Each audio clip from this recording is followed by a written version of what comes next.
Hello everyone, welcome back to my YouTube channel. আজকে Sunday, happy Sunday সবাইকে। কেমন আছো তোমরা? আশা করছি সবাই ভালো আছো, বিন্দাস আছো। আজকে কার কি প্ল্যান অবশ্যই কমেন্ট করতে ভুলবে না। আরও একবার ছোট্ট মিনি ব্লগ দেখার জন্য ওয়েলকাম সবাইকে। তো চলো, স্নান টান করে আমি রেডি হয়ে পড়েছি একেবারেই। ঘরের বাসি কাজ সেরে পুজো টুজো কমপ্লিট করে একেবারে এবার চলে যাব কিচেনে। বিকেলে প্ল্যান আছে, ডিনার প্ল্যান। সো দেখতে থাকো, সঙ্গে থাকো। সো বন্ধুরা, আমি ঘুম থেকে উঠে বসিয়ে দিয়েছিলাম ভাত, আর এদিকে দেখো কলমি শাক হয়ে গেছে, কলমি শাকটাও প্রায় হয়ে এসছে। আর এদিকে দেখো সর্ষে ইলিশের জন্য আমি পেস্ট করে রেখে দিয়েছিলাম সর্ষে কাঁচা লঙ্কাটা। আর এদিকে একে একে ইলিশ মাছগুলোকে ভেজে উঠিয়ে নেব। আর আজকে কিন্তু বেশি কিছু আর করবো না, যেহেতু তোমাদের আগেই বলেছি যে আমরা আজকে ডিনারে যাব। আর এদিকে দেখো আমার সর্ষে ইলিশ কিন্তু প্রায় শেষের দিকে গাইস। আর এদিকে আমি বসিয়ে দেবো তোজোর জন্য একটা সিদ্ধ ডিম, যেহেতু তোজো কিন্তু একেবারে ইলিশ মাছ খেতে পারে না, তো সেক্ষেত্রে ওর জন্য আমি বসিয়ে দিয়েছি এখানে দেখো ডিম। হ্যালো বন্ধুরা, তো তখন তো তোমাদের বলেছি যে আমরা ডিনার করতে যাব বাইরে, তো রেডি হয়ে পড়েছি। এবার আমরা বেরোবো, একেবারে দেখা হচ্ছে রেস্টুরেন্টে গিয়ে। তোজো সবাইকে একটু হাই বলে দাও।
কি খাচ্ছ?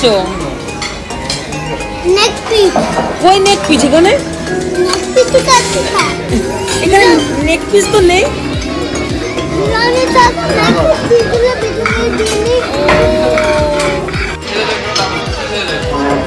কি খেতে মনে করতে পারছি না। মুড়ি খাবি? মুড়ি খাবি?